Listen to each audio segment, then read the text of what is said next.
Noah adhered to God's word and built the vessel, the ark, of gopher wood, and he instructed him to build a pitch. And so God gave Noah here specific instructions on how to go about it, and Noah carried out these instructions and built the ark and the rooms and covered them in pitch. And this would be not only to preserve the ark, but also a type of waterproofing which would keep the flood waters out of the ark and keep the ark afloat. And in verse 15, and this is the fashion which thou shalt make of it. The length of the ark shall be 300 cubits, and the breadth of it 50 cubits, and the height of it 30 cubits. And again here, instructions specifically the width and the lengths of the ark are given specifically the number of cubits. And I never can remember how long a cubit is, but a cubit is pretty long. 18 inches. 18 inches. Thank you, Pastor.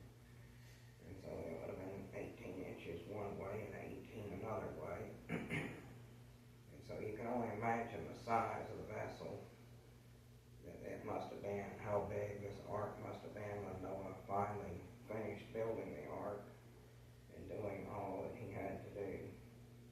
And in verse 16, he told him to make a window, and he said, thou shalt make the ark, and cubit shalt thou fashion it above the door. So the window here was to be a cubit, which would have been 18 inches wide all around, top to bottom, side to side. A small window. This would allow Noah to see out when the time comes to see out of the ark and to see what was going on. And also it would have prevented, I believe, water from coming into the ark, at least large amounts, which of course he had God protecting him, but he stayed within the specific measurements that God gave him, within God's instructions, and Noah followed them to the letter. And it says, and thou fashion it above the door of the ark, and thou shalt set in the side thereof with the lower, second, and third stories that thou shalt make of it. So here we see the number of floors the ark had. It would have had a first floor, a second floor, and a third floor. So all this would have served a purpose. One level, I believe, would have been for Noah and his family to live upon and live in.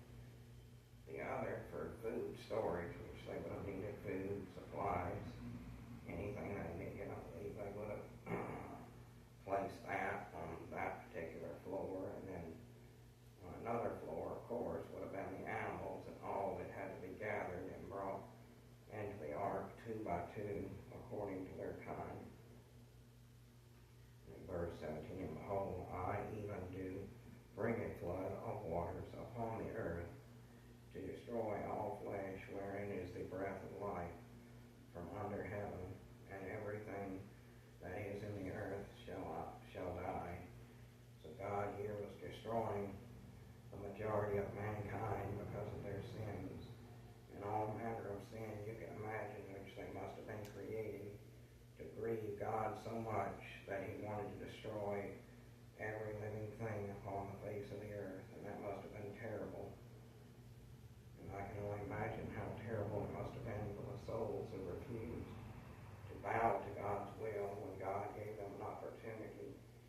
Even throughout this story, it tells of how Noah went out, and some of the previous chapters witnessed unto others, trying to bring them in, but they laughed and they mocked Noah, saying, you crazy old man. He was building a boat. They must have said things like, you crazy old man building this boat. The earth has never seen that much water, probably neither will it ever, but it did.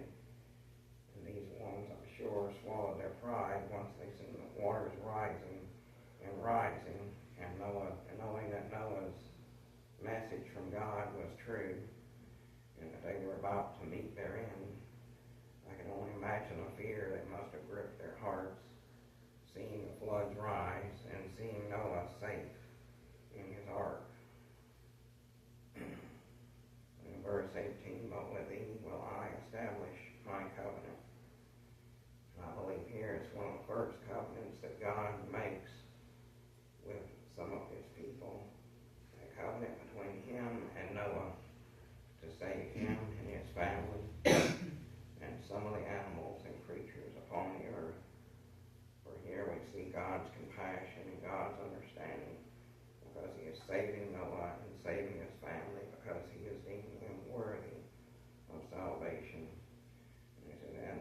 shall come into the ark, and thou and thy sons and thy wife and thy sons' wives with thee. And so they also went with him into the ark, and a total of 8 souls at that time saved upon the earth. And to think that's all the souls upon the earth that were saved out of what must have been possibly hundreds of souls. Only 8 of those souls did God save. And every living thing of all flesh, 2 of every sort, shalt thou bring into the ark to keep them alive with thee. They shall be male and female. So again, here in the Bible, even the animals were male and female brought into the ark. God only specified one way to bring them in. God did not specify male and male or female and female. No, God says male and female to be brought aboard the ark, and thus did Noah. And of the fowls after their kind, and of cattle after their kind, and every creeping thing of the earth after its kind, 2 of every sort shall come unto thee to keep of them alive. And so you can imagine just how many animals from on the earth came to Noah to board the ark. It would have been a sight to see. And in verse 21, take thou unto thee of all food that is eaten, and thou shalt gather it to thee, and it shall be for food for thee and for them. And God is telling him here it's for not only you and your family, but for the animals also. So you can imagine the abundance of food that they must have had to have gathered during the number of years it must have took to build the ark, because the ark would not have been built overnight. It would have taken many, many months to build this ark and get the ark ready to sail. And thus did Noah, according to all that God commanded him, so did he. And there's a few references, but I forgot to read them. I'll just pass those by tonight. My eyesight's not too good. And in chapter 7, and the Lord said unto Noah, come thou and all thy house into the ark. Thee have I seen righteousness before me in a generation. And so Noah found righteousness and favor in the sight of the Lord, because he believed in God so much his whole life and was so faithful to God, that God had mercy and compassion upon him and saved him and his family. In verse 2, every clean beast thou shalt take to thee by 7s, and the male and his female of these that are not clean by 2, the male and his female. So you can only imagine by 7s how many numbers and how great a number there must have been of animals that boarded the ark. All the fowls of the air, which would have flown in, I believe, from the top of the ark, would have had access for a lot of the birds in the air to fly in, and God would have guided them in to the ark so that they were saved as well. 2 of each kind to keep the seed alive upon the face of the earth, which God could have simply wiped the animals all out too and recreated them, but that was not God's plan. That was not his purpose. And everything that God does, he has a purpose and a plan to bring these things about as he wills it. And here he sent these animals to Noah to save them, so that their seed might once again multiply upon the earth, but would not have done so upon the ark, would have done so after their days upon the ark. They would have gone out unto the earth again, and would have multiplied again upon the face of the earth. For yet 7 days I will cause it to rain upon the earth 40 days and 40 nights, and the living substance that I have made will I destroy from off the earth, off the face of the earth. So here God gives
600 years old and undertaking an assignment like this from God and doing as God commanded at 600 years old. That must have been really something from Noah. You can imagine the prayers he must have asked God for to endure and to have the strength to do this at 600 years old. And I can only imagine the undertaking. I don't think I can imagine being or living to be 600 years old. That would be a very, very long time to live. And verse 7, and Noah went in, and his sons and his wife, and his son's wife with him into the ark because of the waters of the flood, and of the clean beasts, and of the beasts that are not clean, and of the fowls of every thing that creepeth upon the earth. Then went unto Noah into the ark, male and female, as God had commanded Noah. So God went out, and these creatures came to him, and only the ones that came to him would Noah lead forth into the ark to save them. And in verse 10, and it came to pass after 7 days that the waters of the flood were upon the earth, and in the 600th year of Noah's life, the 2nd month, and the 17th day of the month, the same day were all the fountains of the great deep broken up, and the windows of heaven were open. So there you have the floods coming down, and the waters coming up, both from heaven and earth. The waters came and flooded the entire earth. I used to just think when I was younger it was only water from above that came down, but no, as I got older I learned that yes, it was water from below as well. Where the feet would tread the earth, the water sprang forth. Much water would have sprang forth. I can only imagine the size of the geysers that must have came forth from the earth, spewing water, and how big they must have been to have flooded all the earth. And that is something to think about today. The entire earth, as big as it is, was flooded and filled with water. Amen. To kill every living thing that walketh and creepeth upon the earth. And the rain was upon the earth 40 days and 40 nights. And the selfsame day entered Noah and Shem and Ham and Japheth, the son of Noah, and Noah's wife, and the 3 wives of his sons with him into the ark. And they and every beast after his kind, and all the cattle after their kind, and every creeping thing that creepeth upon the earth, his kind, and every kind, and the fowl of his kind, and every bird of every sort. And they went into the ark unto Noah, into the ark, 2 and 2, all of all flesh, wherein the breath of life. And they that went in male and female of flesh, as God had commanded him, and the Lord shut him in. And so here we see that Noah could not have shut the door. The door of the ark must have been tremendously heavy. So God himself reached down and closed the door of the ark and commanded him, and the Lord shut him in. So as he was commanded to go into the ark, he went in, and God would close the ark and sealed it, and Noah and his family stayed inside from that point, and the floods came and were upon the earth. And the flood was 40 days upon the earth, and the waters increased and bare up the ark. It was lifted up above the earth. And you can only imagine, if you've never been at sea or afloat on a vessel like this, the feeling they must have gotten when the ark finally lifted from off the face of the earth and began to float and sail willingly across the surface of the waters. The feeling they must have experienced at that time, the thoughts that must have run through their minds as the ark lifted and began its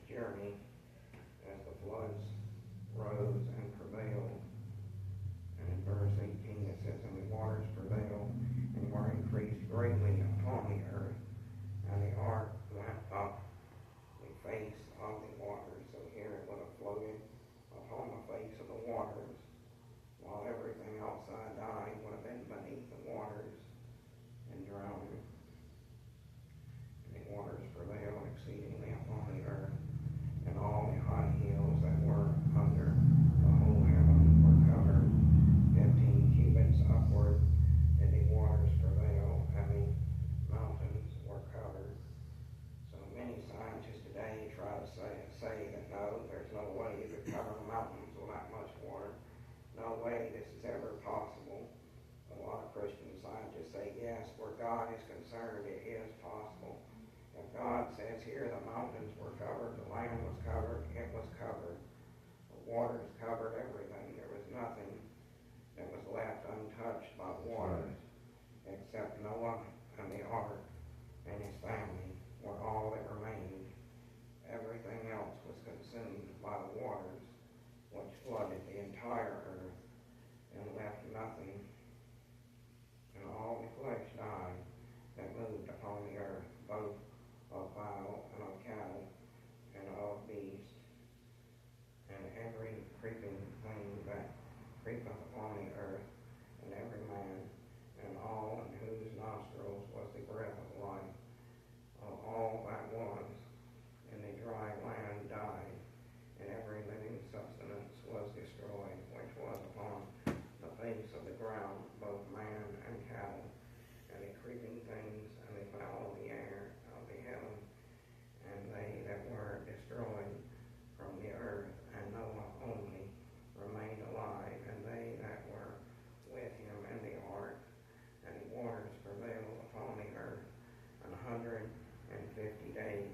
So you can imagine the amount of time they had to spend here upon the ark, these 150 days waiting for the waters to recede and go back down, so that at some point they could leave the ark. If you read later on in chapter 8, it talks about how Noah sent out the dove and other birds before that to find a sign of life upon the earth again, that vegetation was growing, and eventually the dove returned with an olive branch as proof that the waters had receded and life was once again beginning to return to the earth. I'll read these scriptures I wrote down. In Genesis 7, there was a verse that was referred to. The Lord said unto Noah, Come thou and all thy house into the ark, for thee have I seen righteousness before me in this generation. So Noah and his family, their generation, they found favor in the sight of God, which is why God chose to save them for their righteousness and their faithfulness to him. He saved them. And in Peter chapter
thou shalt suffer, behold, the devil shall cast some of you into prison, that ye may be